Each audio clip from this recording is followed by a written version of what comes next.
이 시간 말씀을 전합니다. 먼저 이 귀한 우리 기도의 자리에 우리 서신 성도님들을 한 사람 한 사람 축복합니다.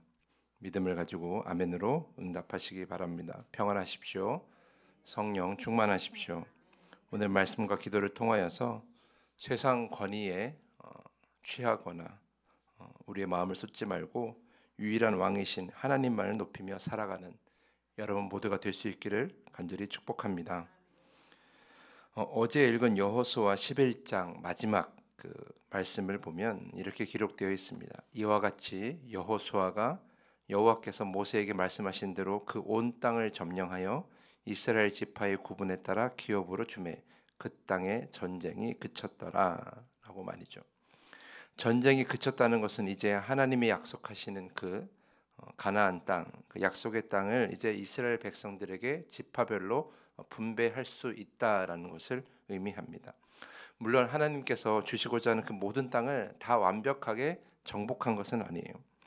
내일 묵상하게 될 여호수아 13장 1절을 보면 이렇게 시작하거든요. 여호수아가 나이가 많아 늙음에 여호와께서 그에게 이르시되 너는 나이가 많아 늙었고 얻을 땅이 매우 많이 남아 있도다 이렇게 기록되어 있어요. 그러니까 아직 완전한 정복은 아닌 거예요. 사실 언제 완전한 정복이 이루어지느냐? 다윗 왕 때 이제 그때야 비로소 완전한 정복이 이루어집니다. 그런데도 여호수아 13장에서 지파별로 땅의 배분이 시작이 되는 거죠. 그러면서 내일 읽을 말씀이지만 13장 6절을 보면 아직까지 정복하지 못한 땅이 있을지라도 하나님께서 그들을 반드시 쫓아내시겠다고 약속해 주십니다. 그래서 아직 정복하지 못한 땅은 이제 그 땅을 지파별로 분배받게 될 텐데 그 정복하지 못한 땅은 그 분배받은 지파가 하나님을 신뢰하며 그 가나안 원주민들과 싸워 쫓아내야 하는 그런 상황이 된 것이죠.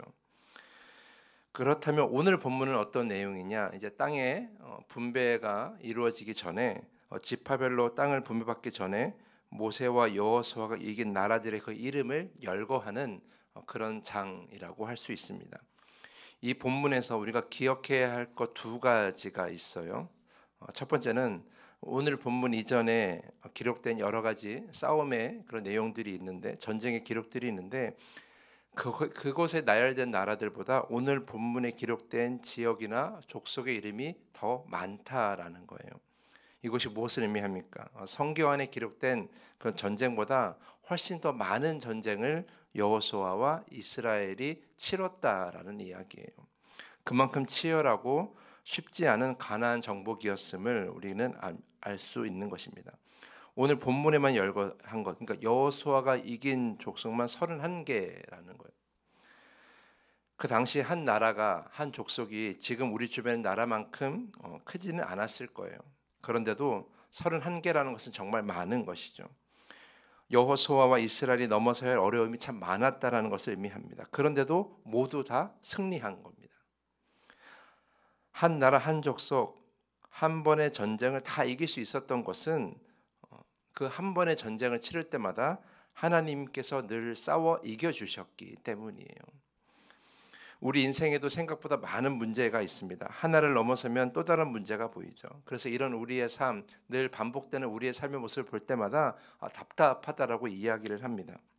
하지만 여러분, 우리는 하나님과 함께라면 다 넘어설 수 있습니다.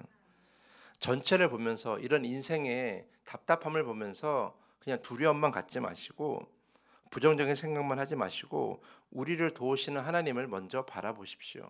그리고 우리에게 다가오는 문제들을 한꺼번에 보지 말고 하나씩 하나씩 대면하십시오. 그러면 하나님과 함께 다 이겨낼 수 있습니다. 오늘 본문에 열거된 그 수많은 나라들도 여호수아가 한 나라 한 나라를 하나님과 함께 싸워 이겼기 때문에 다 정복할 수 있었다는 걸 기억하셔야 돼요. 하나님과 함께라면 우리에게 다가오는 문제 하나씩 하나씩 다 넘어설 수 있다는 것입니다.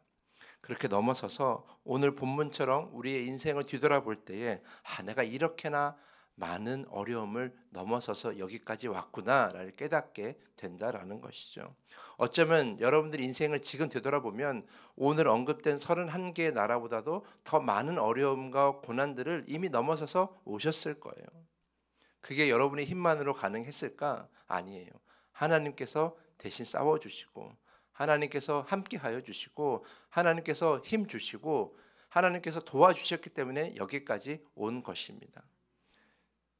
그만큼 하나님의 도움의 역사가 우리 안에 남아 있는 거예요. 그런 하나님께서 앞으로도 여러분의 인생을 도와주실 것입니다. 함께하여 주실 것입니다. 싸워주실 것입니다. 여러분 그걸 깨닫고 오늘 하루도 도와주실 하나님을 의지하면서 그렇게 우리를 인도하신 하나님께 늘 감사하는 인생이 될 수 있기를 간절히 축복합니다. 그리고 오늘 본문에서 우리가 또 하나 기억해야 할 것은 이거예요.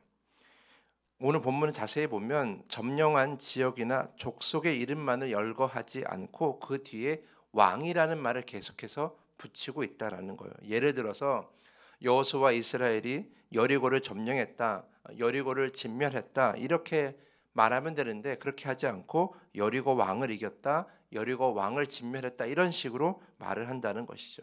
31개의 족속을 다 그런 식으로 이야기를 하고 있다라는 거예요. 왜 굳이 왕이라는 말을 붙였을까? 여러분 왕은 세상에서 가장 큰 권위를 가지고 있는 사람이에요. 그 당시만 해도 한 나라의 왕이라는 것, 그것은 가장 큰 힘을 가진 사람이고 세상 그 무엇도 두려움이 없는 사람이 바로 왕이었습니다.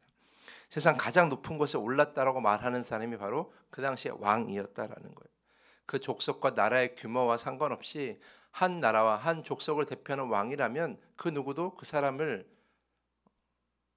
제어할 수 없는, 그 누구의 명령도 받지 않은 가장 권위를 가진 사람이 바로 왕이었다라는 거예요. 하지만 여러분 그런 왕들이 아무리 많아도 오늘 본문이 열거된 것처럼 그런 왕들이 정말 많아도 다 사람의 힘일 뿐이라는 거예요. 하나님의 통치, 하나님의 공의, 하나님의 심판 앞에서는 그저 바람에 날아가는 낙엽일 뿐인 것이죠.